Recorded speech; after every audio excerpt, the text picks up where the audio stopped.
إن الله وإنا راجعون فنانة caanka Muna Xidigo ayaa ku geeriyootay magaalada Muqdisho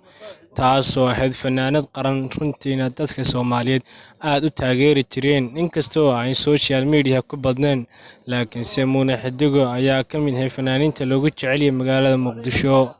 si kastaba ha noqotee maanta ayuunbay ahayd markii ay geeriyootay taasoo sticker la soo saaray ay ku dhegsaneed ay kana qayb gali doontay showga ciidda ay magaalada Muqdisho ku qabanaya fanaaniinta aadka u tiraha badan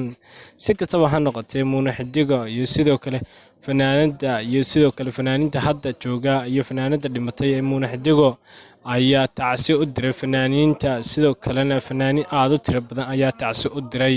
si kastaba ha noqotee Muna Xidigo oo dhimatay maanta inna lillahi wa inna raajicuun ayaa waxa ka hadlay mid ka mid ah heladeedii oo xaqiijiyay bahda xogbixinta wararka uu xaqiijiyay inay gabadhaasi geeriyootay arrinkan ayaa social media qabsaday kaasoo dhowrkii saac la soo dhaafay baraha bulshada si weyn la iskala dhex qaadayay laakiinse gabadha ayaa dhimatay oo maanta ayaa la aasay inna lillahi wa inna raajicuun ilaahay janno firdawsaha ka waraabiyo dambigii ay gashay iyo sidoo kalena ilaahay ka cafiyo wixii dambiga ay gashay si kastaba ha noqotee anagoo bahda xogbixinta wararka isku duuban waxaan leenahay ilaahay jannadii naxariis ka waraabiyo